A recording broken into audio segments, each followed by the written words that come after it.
So, good morning, everybody. I'm having to use the microphone because my throat is a little dry this morning. I normally have a loud voice and don't use a microphone with this kind of room, but since I don't want to lose my voice totally, I'm going to use a microphone. So, it's great to be here. It's great to see lots of enthusiastic students. I always like to see students, and I want to tell you today, I want to explain to you today why you really need, most of you will know anyway, but why you actually need to learn medicine, learn immunology in medicine.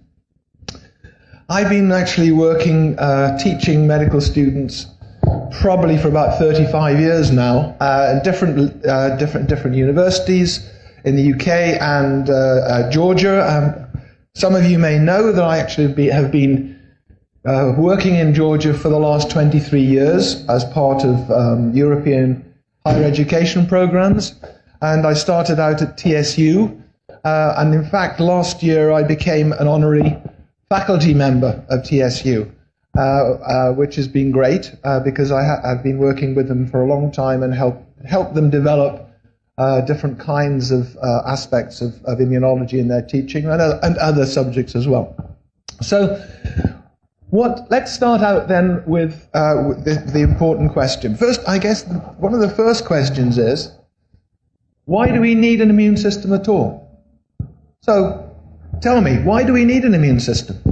Somebody tell me, why do we have one at all? We have all these other systems, circulatory systems and so on. We have an immune system. Why do we need it? Against what? Yeah, against all these nasty microbes around us who are trying to use us as a source of energy. That's what they're doing. And in doing so, of course, they cause disease and they cause major problems. And those are the kinds of things that you're going to have to deal with as medical students. So,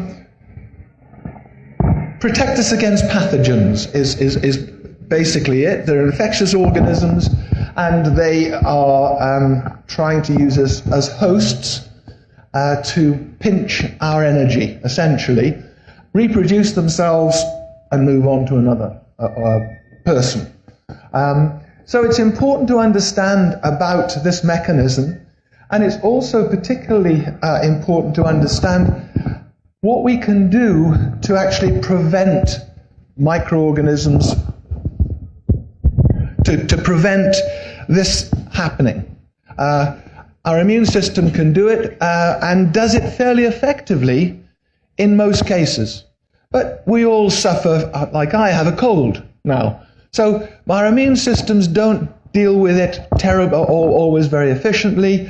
And some pathogens have learned to be very clever, and they can avoid the immune system. They can actually avoid all the defenses that we have, which we'll talk about in a minute. So vaccination is another really important aspect. I'm going to talk a little bit about that.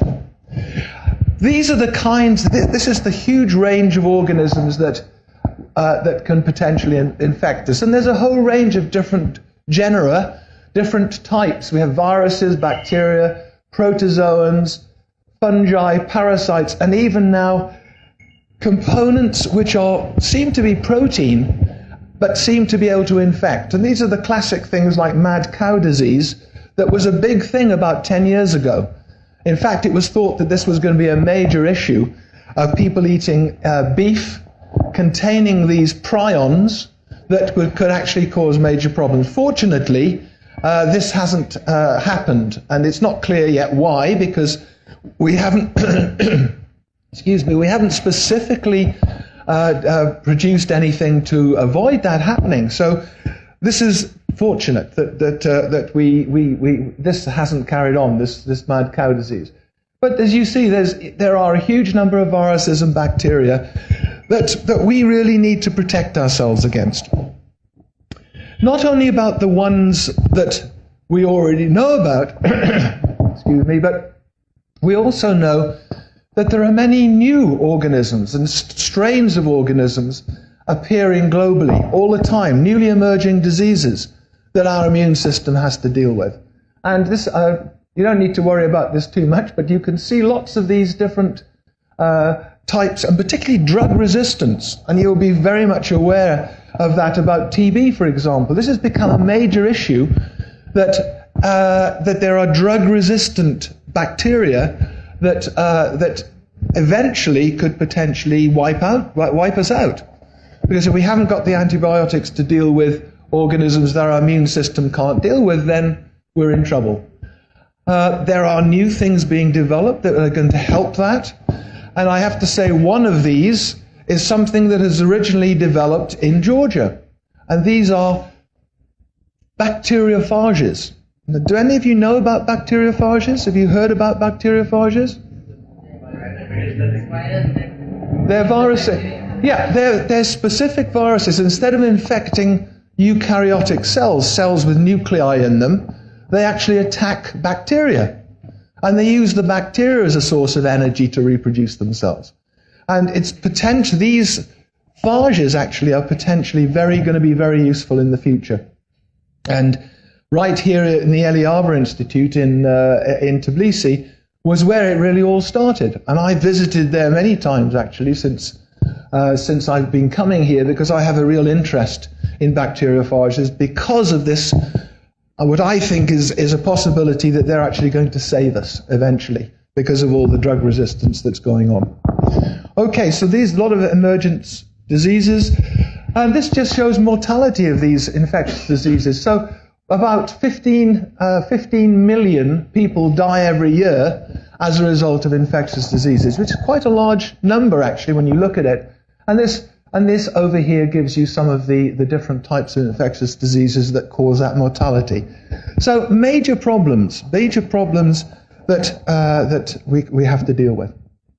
Okay, those of you who haven't done the immune system yet, just a quick revision that essentially the immune system is made up of some organs. Unlike the circulatory system, it tends to be diffuse, much more diffuse as a system. So we have a digestive system that we can identify. It runs from our mouths to the anus, and various things are added to it. But it's essentially it's a single system. The immune system is diverse. It's diffuse. It's in lymph nodes, in the thymus, spleen, in the bones, and in the blood system. So it's a diffuse type of system, and you will be learning about these specific organs and what they do later if you haven't already done so. Now, again, I want to just generalize here, but this is the kind of slide that I would use if I was teaching you in detail about immunology. And the main point I want to make about this slide is that there are many different types of cells. Just that there are different types of cells in organs that have different functions, there are many different cells of the immune system within the immune system that have their own functions as well. And this just lists some of these cells over here. And these are blood cells, and if you were to look in your blood, the white cells are made up predominantly of cells here that are called neutrophils. Okay, and they're called neutrophils because they stain with neutral dyes only. But these cells are really important and have function to eat bacteria, eat microbes that get inside the body. That's their job to do, and they do it in a number of different ways, and they're helped by other components of the immune system. So these cells then there are eating cells, there are cells that are components, molecules, proteins that are important. And if you look at specialized cells, you can see over here, one of the most important things that the immune system does is to produce antibodies. And these antibodies are, if you like magic bullets. They are very, very specific for particular microorganisms, and they can find them, they can seek them out in the body, and they can kill them. And the antibodies are really important, and learning how they are produced and how they're regulated is a very important part of learning about the immune system. So if you look at in the detail again, I just wanted to show that these antibodies have got a very specialized set. They're made up of two types of chains, a heavy chain and a light chain here. And at the end terminus of these amino acid sequence, these peptides, they are variable. There's a variable part of them, and that's what determines what their specificity is. And when you learn, it's important to learn about how this specificity is generated. But the idea is then that that we have very, very specific proteins called antibodies that are produced by the immune system and that target microorganisms when they get inside the body. Now, I have worked at St George's Medical School in London for several years. I'm actually an emeritus professor of the medical education department there, and I've been very much involved in their graduate program for the last 12, 14 years. And I wanted to point out that in the 1800s, someone called Edward Jenner was really the first person to talk and to demonstrate vaccines, what a vaccine is. Yeah, do you know about vaccination? Okay, so you'll know that where did the word vaccination come from? You know? No. In fact, people use those terms interchangeably. They're not really, shouldn't be interchangeable. Vaccines come from the word vaccinia, which was originally used by Edward Jenner. It's called cowpox virus, and it was shown. Edward Jenner showed he took a crust from someone who had on their skin that had cowpox, and he injected it under the skin of a little boy of 6 years old, I think. And that boy never developed cowpox, and interestingly, they never developed smallpox, because at that time smallpox was an endemic in the UK, and a very serious disease. So he was the first to show that by taking bits, if you like, of the organism, giving it to somebody else, if they had an infection before you gave it to somebody who didn't have the infection, you could stop them getting the infection. And this was the whole process. And they call it vaccination because of the name of the original vaccinia. But we tend to talk about vaccines now, but really they're not real true vaccines. They are preparations of microorganisms and so on, or bits of them, that can immunize an individual. So we call it immunization in a way, rather than vaccination. So that's the history of vaccines. Okay. So,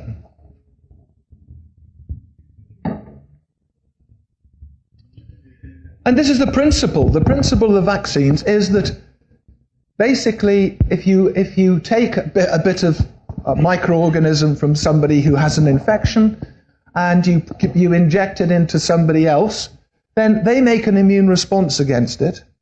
But the whole point is that they make the process of immunity is such that the body develops memory against something. So in other words, once they've seen an organism, they will recognize it the next time it comes in. So if you immunize with something that's a toxoid or something that's not pathogenic, but still is the organism, then you still can, in a secondary response, in the secondary type of reaction, can kill off the normal pathogen. So this is the principle of vaccination, and this will be dealt with, obviously, in some detail when you learn about the immune response. So again, I don't want you to remember all this, but just to show you that different types of vaccines, as we call them, can be killed organisms. They can be bits of them, the sugars of them. They can be toxoids. They can be bits of viruses, and so on. And these can all be used to protect and cause and immunize against various organisms. Okay, so basically, I just wanted to say you have in Georgia, you have National Center for Disease Control and Public Health, and we were fortunate enough to have Amaran Gamkrelitsa, who is the director of it, come to an event that we organize, myself and Professor Porakishvili and somebody else organize every year, called Georgian Studies Day. And we have this in London. We invite people from Georgia and also people in the UK and so on who do things with Georgia in the form of education or business and so on. And every year we have a meeting with them with a particular theme. And 2 years ago we invited Amaran to come and talk about the diseases in Georgia, because it's very interesting that we didn't know, and in fact it's only in the last, I think, 5 years where very detailed analysis of different types of organisms and so on in Georgia have actually been collected and done. So what was important was, if I go back, how do I go back here?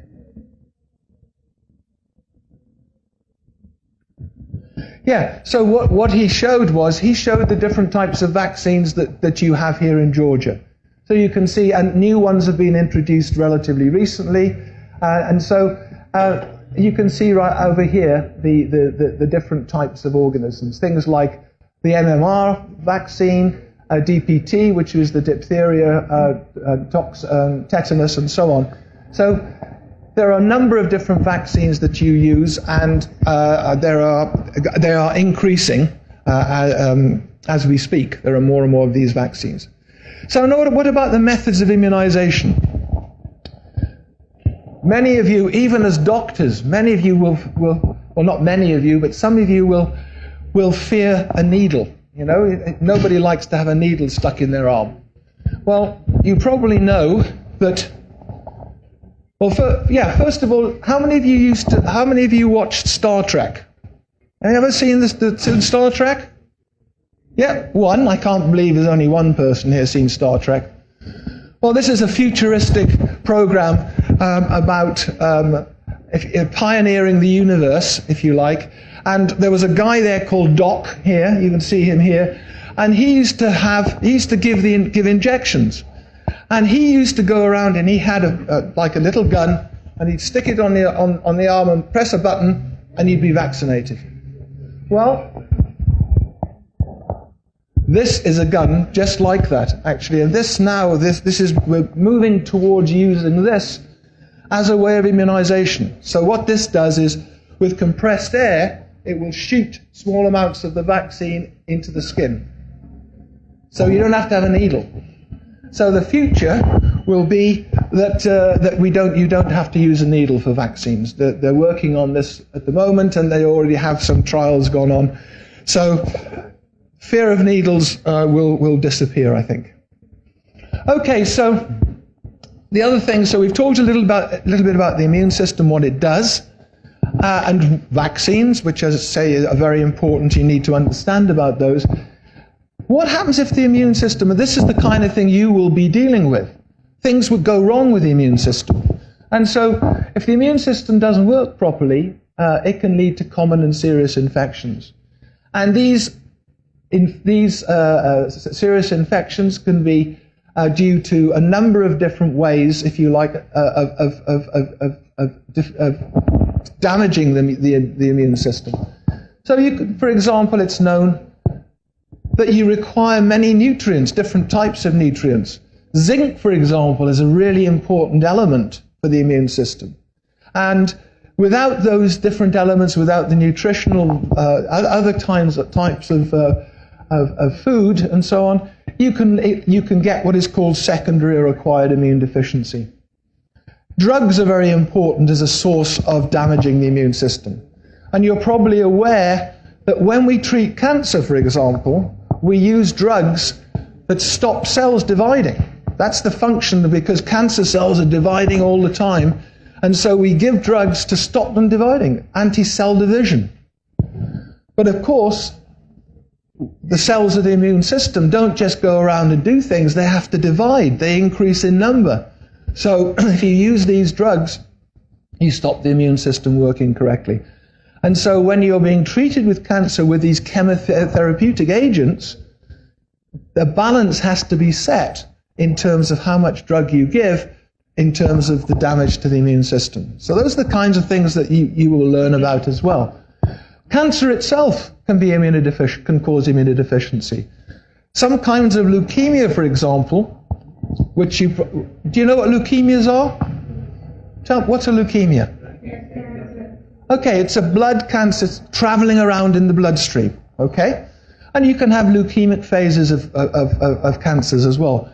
But they're passing through the bloodstream. If they're produced in the bone marrow, which they often are with some kinds of leukemias, for example, chronic lymphocytic leukemia, which is one type of leukemia that I've been interested in doing research on for the last 30 years, actually, that grows and grows and grows in the bone marrow, and nothing else much happens in the bone marrow. They can't do anything. There's no space to do things. And consequently, the immune cells, the cells that give rise to the blood cells, get pushed out and they can't work properly. So you don't get enough cells normal cells getting into the blood system, and they don't work very well because the cancer's there. So cancer itself can cause immunodeficiency. And of course, we are very much aware that certain microbes themselves can cause immunodeficiency. And the classic one, of course, is HIV. Okay, so those are what we call the secondary or acquired immune deficiencies that damage the immune system. Then we have the other ones, which are much rarer, and you as physicians probably won't come across many of these because they are really pretty rare. But they taught us a great deal, actually, about the immune system. As they were discovered, they were taught us about something in relation to the development of the immune system. Because these deficiencies, which are the primary immune deficiencies we call, or congenital, are present. They're genetic abnormalities that can occur. And sometimes they can be seen relatively early on after birth, but generally a bit later, because babies are born with part of the mother's immune system. You probably, if you don't know, antibodies, these things that we talked about, these magic bullets, they pass across the placenta into the baby's circulation. So they can protect the mum against any microorganisms and so on that happen to be around when the mum is the developing baby is in the mum itself. So basically, genetic abnormalities are very important, and we call these the primary and congenital. Let's see if I think we've got some components. Yes, so going back to these, the important thing about the immune system is most of the cells over here are part of what we call the innate immune system. And the innate immune system is a system which everybody has, and basically it's a bit like, how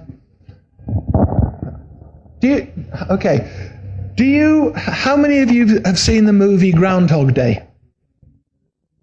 It's quite an old movie. It's an American movie. It's about Groundhog Day is a famous day in the US. Okay, it's a day where the groundhogs run around, and it's kind of celebrating the groundhogs. And this movie, they had one of the people he was a TV reporter, and something happened to him where he did the same thing every day. It was like his alarm clock went off, and he got in this cycle of doing things, and he just did the same thing and time again. That's what the innate immune system does. Every time a microorganism comes in, it starts out here, moves through, and then starts again if another organism comes in. It doesn't have any memory. It can't remember that it's seen that organism before. So the innate system generally then doesn't have any memory, whereas the adaptive system, which is the main part which contain the lymphocytes here, those cells are involved in memory. They are the cells that remember when a microorganism comes into the body. Okay, so there are different types of things that can go wrong with the primary immune deficiencies. You can get deficiencies in antibodies, and these show phagocytic defects, 18%, complement defects, 10%, and combined of all of them, 20%. So you can identify components of the immune system that have genetic abnormalities in, and they will cause particular defects in the different types of immunity. So this, again, these are the different types of immunodeficiencies that you will come across. Mostly this side, which are the secondary immune deficiencies. Lymphoid, we've already talked about some of these. And the primary deficiencies are over here, where there are genes that are involved that code for certain enzymes, and basically you end up with not having particular molecules that are fundamental to the normal functioning of the immune system. Okay, so this just reminds me that this is a child in a bubble, and this child doesn't have any cells that make antibodies whatsoever. And this is a deficiency which is called Bruton's type agamma-globulinemia. And when I was a postdoc in the US, I was working on these kinds of patients. I was at Birmingham, Alabama, in the university there, and we were sent cells from these babies in Texas. Because it's very rare, no one at that time had a clue, this is going back a few years, didn't have a clue as to where the deficiency was, what stage of their immune system or part of it was deficient in. So we were analyzing the blood cells from this baby back in, let's say, 35 years ago now, or more, 40 years ago probably. And so because they have to be in a bubble, of course, because they have to be free of any microorganisms around.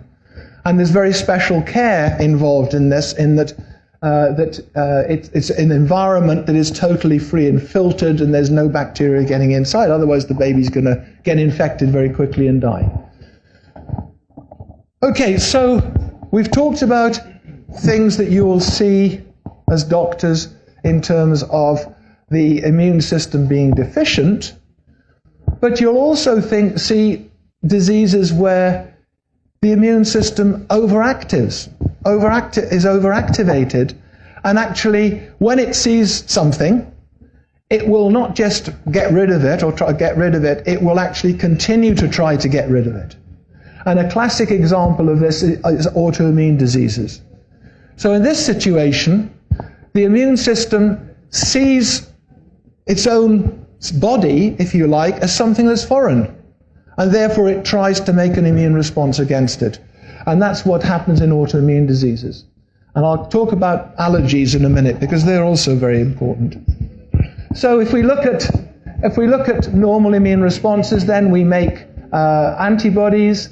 They get rid of the organisms, and the antibodies remain and protect us as memory cells, as memory. With autoimmune diseases, the immune system forms antibodies and makes responses against self components.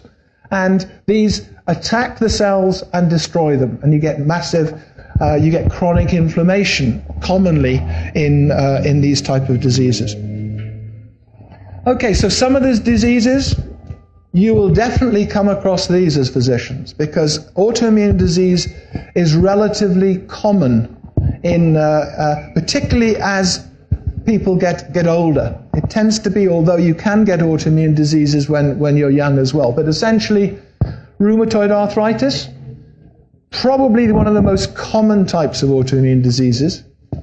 Systemic lupus erythematosus, which is classically, you find a lot of self-antibodies against things like DNA, for example, and against components of the inside of cells, nuclear components, nuclear proteins, and so on. And then you've got what are called the organ-specific diseases like thyroiditis. So here, the thyroid gland, which you know is so important, that becomes inflamed. That becomes almost like an extra lymph node.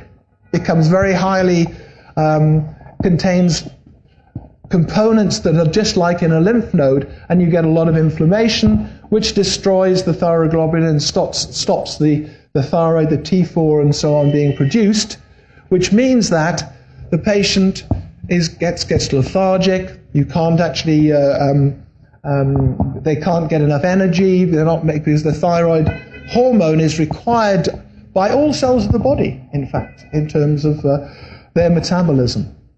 And then lastly, I've got here myasthenia gravis. Have you heard of the disease myasthenia gravis?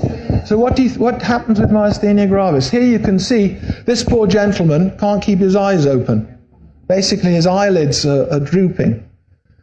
I'm looking around, actually. There aren't too many of you doing that yet. So what do you think happens? Do you know what happens with myasthenia?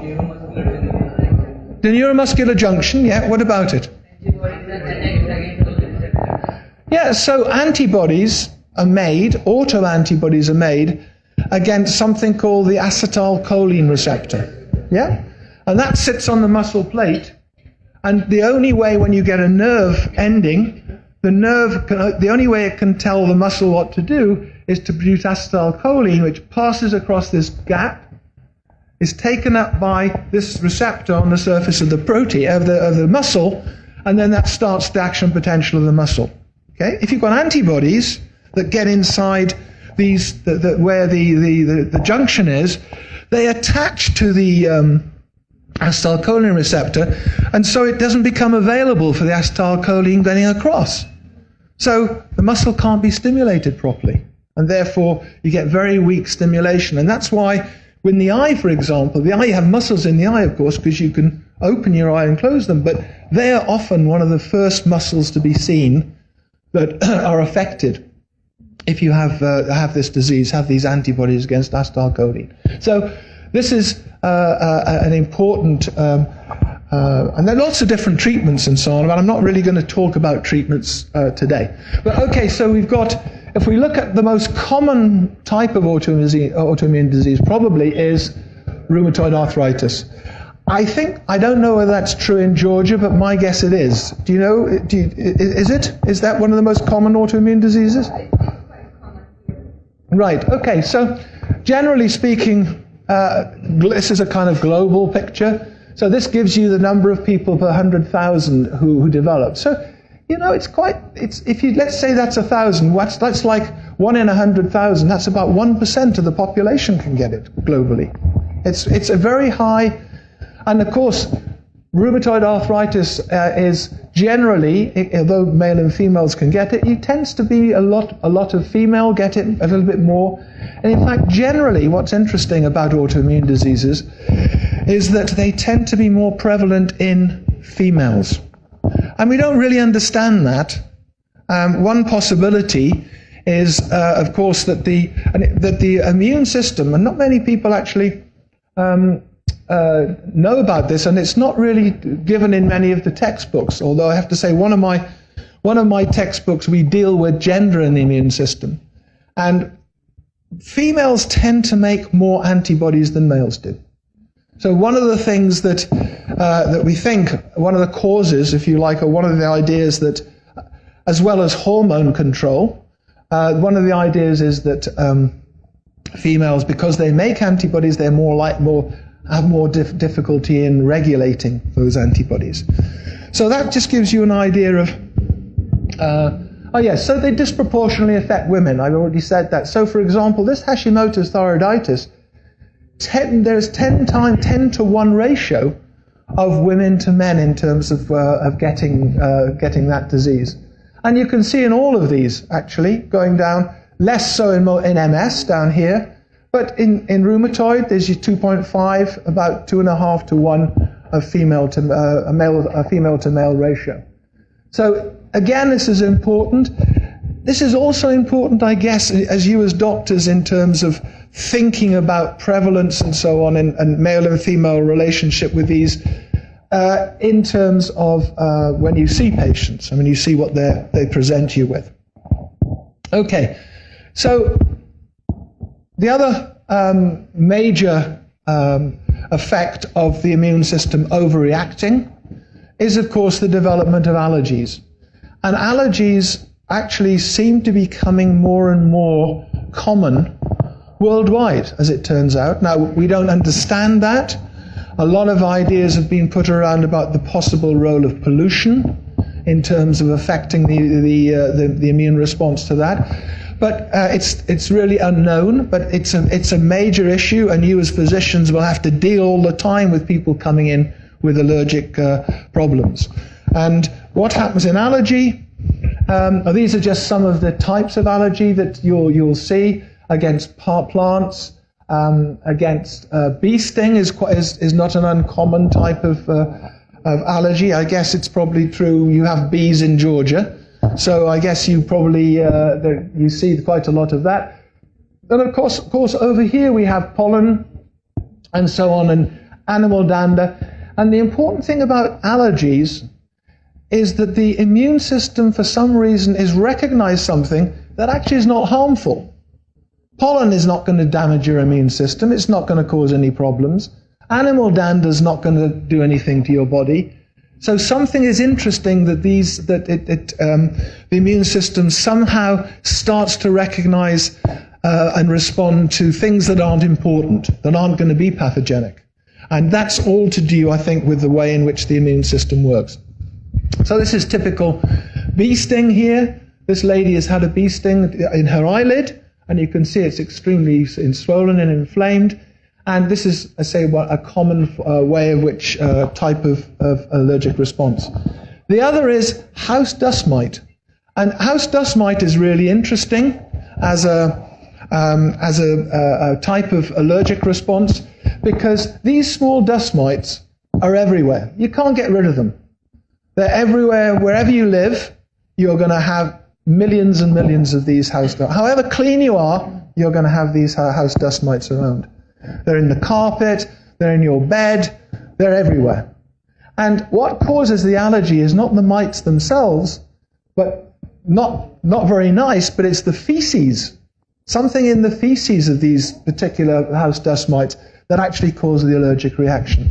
And they've been identified in terms of particular kinds of proteins that end up, or peptides and bits of peptide and sugars that end up in the feces of these house dust mites. One of the serious components and the acute problems that you're going to get with allergies is anaphylaxis. And basically, again, and this is the kind of thing that you'd have to deal with, or you may have to deal with as a physician, someone comes into hospital, they're clearly they're in shock, they're having an anaphylactic reaction. How do you deal with that? Well, one of the main ways in which it is dealt with is that you give them a shot of epinephrine or adrenaline. Absolutely. And so what does the adrenaline do? How does it do that? Yeah, so what happens in shock is that the blood vessels, they do that. And what happens is that you just think about a pipe, pumping away at the blood, you open it suddenly and the pressure's got to go down. It's too much, it's too wide. So the adrenaline brings it back to the normal level. So now it can start, your blood pressure can go up again. So very important, and understanding the process and being able to do that, you'll save lives. Okay, so then we've got, this is what happens when you have an allergic reaction. So you've got, this is what's called a mast cell. And a mast cell or a basophil characteristically have specialized granules in them which contain histamine and contain a whole range of other pharmacologically active materials. And when you get an allergic reaction, what happens is the allergen then attaches to antibodies that are attached to these cells, and they cause them to fire, to break open and release these granules and release histamine. And that's what happens if you know the symptoms that you get if you have pollen allergy. Your eyes start to run, your mucous membranes get all sticky and so on as a result of the agents that are released by these by these mast cells. So the last thing I really want to focus on is transplantation. And this is becoming actually a big thing now, I think, in medicine, much more than it was 10 years ago. Essentially, In Europe there is a donation or a European bank for organs, so that people in European countries, if they require an organ because it's damaged, a kidney or whatever, or a heart, then it can be shipped to wherever in Europe that requires it, whichever hospital and so on. But what's been happening, of course, is that the number of donors of these is nowhere near sufficient for the number of people who require them. And this has been a major issue. I have to say, in the UK now, they are actually going to adopt the scheme of people opting out of being able to donate. So what that means is, up until now, what's happened is that when people die, they are given the doctor or the physician in the hospital will ask the parents, would you mind donating this healthy kidney that your child has to save the life of somebody else? And a lot of the time they refuse. And there are, of course, a lot of religious aspects of this as well. But this has been a major problem, and I think we're moving now, as you'll see in a moment, we're moving now towards a better way of dealing with this. In the UK, now instead of people used to carry a card, a donor card. I don't know if you probably don't do this because you don't do many transplants in Georgia, I know. But we used to carry a donor card which said that my organs can be used to save somebody else. And you had to carry that card. So basically, that meant that a lot of people didn't carry cards. Very, very few people said that they were prepared to do it. So now what they're doing is they're issuing cards to those people who don't want to give their organs, which is a much better way of doing it, because then there are more people available to donate. And so that's just a bit of background about that. But this is the kind of transplants that are given. Blood transfusions is the biggest. So blood transfusion is a form of transplantation because it's taking cells from one person and giving them to another. And you're all familiar with blood groups. You study blood groups, major blood groups. So you're all familiar about blood groups and how important it is to match if you're giving a blood transfusion. So blood transfusions, this interestingly is quite high as well. Baldness in men. Men are getting hair transplants from different parts of their body and put on their head. Obviously uninteresting. This is of course what's called an autograft. Corneal grafts, kidney, etc., etc. The other thing that is a major type of transplant now is bone marrow and stem cells. And again, as physicians, you're in a privileged position, because when you become doctors, by that time, we're going to be using stem cells to treat a whole range of different diseases, not just things like leukemias and replacing cells of the immune system in immunodeficiencies and so on. We're going to be using it for a whole range of different things. Okay, I won't show you that, but this is about Georgia transplantation, and I researched this a year ago. But basically, I believe there may be one stem cell transplantation that's been done in this country, only one. Generally, patients go abroad. They go to Germany or Turkey to have transplants. At the moment, they're doing, this was last year, 1 kidney and 1 liver transplant. The first one was carried out in 1995, and about 400 have been done to date here. But it's a very costly thing, £10,000 to $10,000. In fact, it's probably more than that in terms of doing these transplants. And the first liver transplant was carried out in 2014, but look at the price of it here. So there are around this number of people living in Georgia with transplanted organs. 2 have a heart transplant, 1 in France, and another in Russia, and 50 liver transplants done outside the country, and the rest are kidney. So you're not doing, at the moment, you're not actually into doing much in the way of transplantation, but it will come, it will come. Another interesting transplant you probably never heard of, or maybe you have, is that now they're even doing womb transplants. So there's a disease which is called Rokitansky syndrome, where a woman's born without any womb. And of course then has a problem, obviously cannot have a child. And in the UK, this has now been approved, it's on trial, although only a couple have been done so far. If you're interested, this is a YouTube URL that you can actually see the person who did this. Originally it was done in Sweden, and a couple of years ago, 2014, and there's a YouTube video about it, and you might be interested in looking at that. The other thing is face transplants. These are it's kind of a bit weird, but these are starting to happen, particularly in the US. And this is a famous transplant. This chap here, Richard Norris, he shot himself with a gun in his face, and this is what he looked like afterwards. And this was March 2012. He had a face transplant, and a bit later he looked like this. In 2013 he looked like this, and in 2014 he looked pretty normal. So after a number of operations, he actually is a different person now in terms of his face, but he has obviously, he's still the original person. And those kinds of transplants will go on as well, but obviously this will being a cosmetic type of thing, this will cost a lot of money and will not be done by the national health of the countries. So this is I mentioned about organ transplants. I'm just coming to the end. So this is the different types of transplants in the UK. And then I want to bring in, lastly, about this idea of using xenotransplants.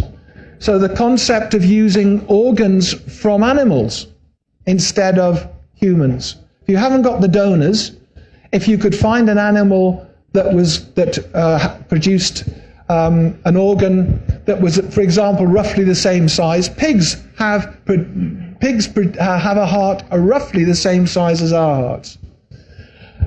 Problem being, of course, is that it's foreign and it's likely to be rejected. And we now know that there are several kinds of processes that will reject that. But we're now able to avoid that. And now already we're able to produce pigs, for example, themselves, that are virtually, you're able to take the organ directly out of the pig and put it into a person. And this is something that's really happening very recently. So pig organs could soon be transplanted into humans after a breakthrough. So to avoid the two issues about pigs were, one, rejection. So now genetically we've been able to modify the pigs so that they're not rejected properly. The other issue was that animals, as you know, carry viruses, and they carry endoviruses. They carry virus components that are present in their genome. There is a new technique that came out about 10 years ago, or maybe less now. There was a big fight about patenting it. It was done in the US. And this is something called CRISP. Have you heard of the term CRISP? And it's a way of actually going inside a cell, taking out a bit of DNA, and actually you can replace it. So in this way, you can actually selectively take out these bits of DNA that actually code for these endoviruses. And if you can do that, you can get rid of all these viruses and get rid of the problem that is associated with the possibility that these viruses will be activated and a person will end up with a lot of viruses that can be probably transmitted to them down the germ line. So we're not far off now, actually, in the use of these types of transplants. So these are interesting things that, again, eventually you will be coming across as physicians. Okay, so last thing, I want to say something about cancer, of course, because now cancer and immunity is a big thing. We now know that the immune system We can manipulate the immune system to reject certain kinds of cancer, and that's something that is very important, again, to you as physicians. We also have tools. The immune system itself can be manipulated to produce these magic bullets that we talked about. We can produce lots of these in a pot and inject them back into in patients that actually have cancer. And these are called monoclonal antibodies. Those of you, do you know what a monoclonal antibody is? Anybody? Okay, so a given cell that makes antibodies only makes one antibody, type of antibody. And that one type of antibody that a plasma cell makes, which is the cell that makes the antibody, that is a monoclonal. It only recognizes one specific component of a microorganism. Okay? So if you can generate that cell to recognize some component of a cancer cell, and then harvest those cells from that antibody-producing cell, make lots and lots and lots of them, you end up with what's called monoclonal antibodies that then you can use to inject into people.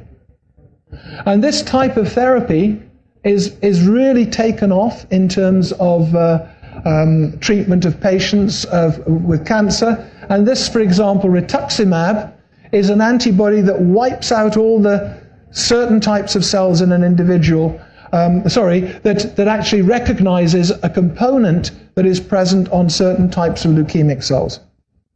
So you can target, using antibodies, you can destroy those cells.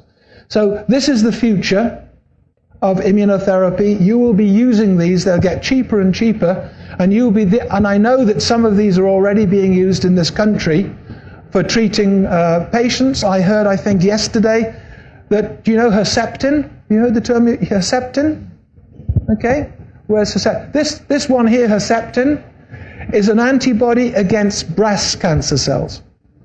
And it's already being used in Tbilisi, as I'm aware, for treating patients, appropriate patients with breast cancer that would respond to this drug. So, and I think it's free. I think, as I understand it, it's a free drug that's being used now in Tbilisi for treating breast cancer. Only when you're in multiple programs. Okay, so okay, it hasn't started yet, but it will. It will. It will. Yes, it's working. So this particular drug has been around now probably 20 years, Herceptin, but it's an antibody. It's a component of the immune system, and therefore we call it immunotherapy. So basically, these are very important, and you will need to understand how they're made, and so on, when you, as physicians. Okay, so exciting future ahead. Prospect of using immunotherapy as magic bullets, and they can also be used to treat a variety of diseases. So I hope, if you weren't already convinced, I hope I've convinced you why you need, how important immunology is as medical students, and why you need to study it. So thanks very much.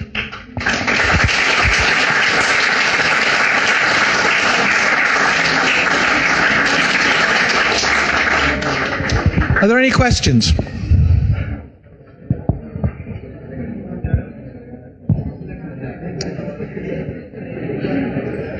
One at the back.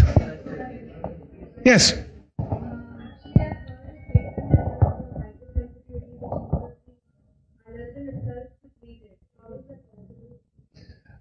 Yeah, very important actually. There's something, it has been very hard to treat peanut allergy. You know peanut allergy? It's a very serious kind of allergy that immediately, if you're sensitive to peanuts, as soon as you eat them, your tongue swells out and basically it stops you breathing. So you can die very quickly as a result of it.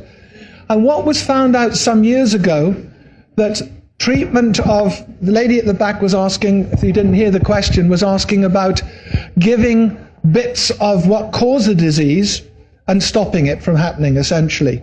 And what they're doing now, there's a new type of treatment for peanut, for example, and it's called sublingual immunotherapy. So you put small small amounts of the allergen, of what is causing the problem with peanuts, under the tongue.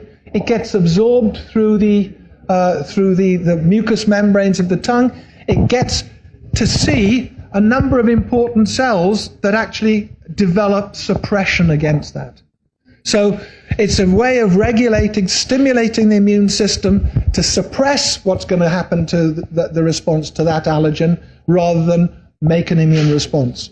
So it's a very important, and that type of approach is extremely important now for a number of different types of allergen. But yes, so it's instead of stimulating the immune response by giving the allergen, you deliver it in such a way that you expose it to cells of the immune system that regulate the immune response, and they shut it down, and therefore it stops the response. Yeah, thank you. I forgot to mention that therapy. Anything else? Yes. You want to? Yeah, sure. At first, I want to thank you so much about your lecture. It was too much interesting for us. It's our great pleasure to see you here and to have lecture from you. I am Saif Tawfiq, student at Tbilisi Medical Academy, and my question is that what about the role of ozone therapy in immunity system? Because in our days, ozone therapy. Ozone therapy, yes. Because I am interested so much in that topic. Well, this is something new. Ozone therapy? Ozone therapy, maybe. So tell me about it. Yeah, so this is, this is medical gas. We use it in treatment and to just normalize the immune system. Because ozone can bring the immune system, if it's high, to normal range, and if it's low, to also normal range.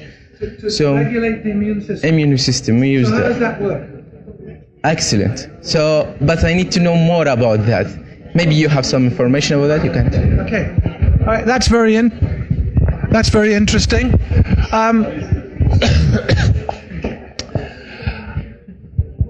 I just heard about ozone therapy. And I haven't heard about that before, but I guess what my response to that would be that we still don't know enough about the immune system, and a whole range of new ideas are coming out about treating the immune system to improve regulation and so on. And I think that's going to happen more and more.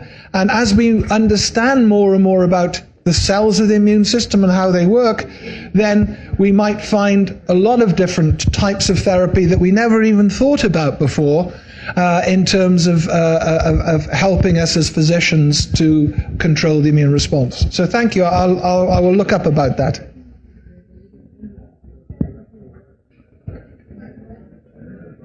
Okay, you all must be tired, I guess. So I guess you want to go. So thank you very much again.